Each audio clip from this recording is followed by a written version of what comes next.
So चला guys, आता आठवड्याभराची तयारी करून ठेवू. इथे मी कढई घेतलेली आहे, याच्यात मी शेंगदाणे भाजून घेणार आहे. तुम्ही देखील सॅटर्डे संडे किंवा तुमच्या सुट्टीच्या दिवशी अशी आठवड्याला जी भाजी लागणार आहे त्याची सर्व तयारी करू शकता. तुम्ही वर्किंग वुमन असा किंवा घरी हाऊसवाईफ असा, पण अशी जर तुम्ही तयारी आधीच करून ठेवली तर तुम्हाला स्वयंपाकाला जास्त वेळ लागणार नाही. इथे मी छानपैकी शेंगदाणे भाजून घेणार आहे आणि त्याचं नंतर बारीक कूट करून घेणार आहे. तुमच्या घरात जर वयोवृद्ध लोक असतील तर तुम्ही जाडसर शेंगदाणा कूट करणं टाळा, कारण की ते त्यांना त्रास देऊ शकतं, खाताना त्यांना ते दुखू शकतं.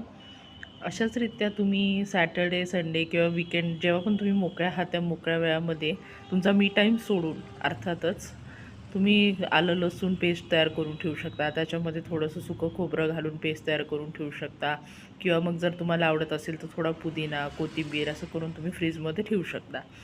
इकडे एक मी टिप देऊ इच्छिते की आलं लसूण पेस्ट जेव्हा पण तुम्ही फ्रीजमध्ये स्टोअर करता तेव्हा मात्र तुम्ही त्याच्यावर झाकण ठेवा किंवा झाकण असलेल्या डब्यामध्ये ठेवा, म्हणजे ती जी आलं लसूण पेस्ट आहे त्याचा वास बाकीच्या पदार्थांना लागणार नाही किंवा फ्रीजमध्ये तो वास कायमचा राहणार नाही. ते झाकून ठेवणं फार गरजेचं आहे. तर अशा रीत्या मी इथे शेंगदाणे भाजून घेते आहे. चांगले मंद आचेवर भाजायचे आहेत, फार फास्ट गॅसवर भाजायचे नाही, ते वरनं लाल होतात आणि आतमध्ये कच्चे राहतात.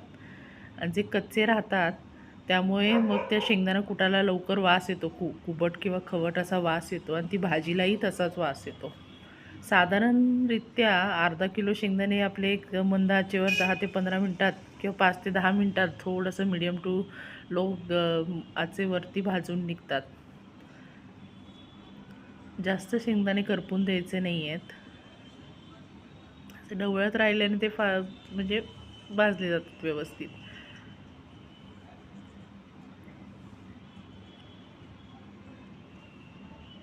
इथे मी आता गॅस बंद करून टाकलेला आहे. साधारणरित्या एक आठवडा किंवा 2 आठवडे पुरेल इतकं शेंगदाणा कूट आपण तयार करून ठेवूयात. किंवा तुम्हाला आवडत असेल, तुमच्या घरात जर मोठी फॅमिली असेल तर तुम्ही जास्तही करू शकता, पण साधारण एका महिन्यापेक्षा जास्त शेंगदाणा कूट टिकत नाही. तुम्ही फ्रीजमध्ये ठेवत असाल तर ते टिकेल, पण शक्यतो फ्रीजमधल्या सगळ्या गोष्टी खाणं टाळाव्यात. काही गोष्टी नॅचरली बाहेर जेवढं त्यांची शेल्फ लाईफ आहे किंवा बाहेर जेवढ्या त्या चांगल्या राहतात त्या तितक्याच टाईममध्ये त्या वापरून टाकाव्यात आणि नंतर परत कराव्यात.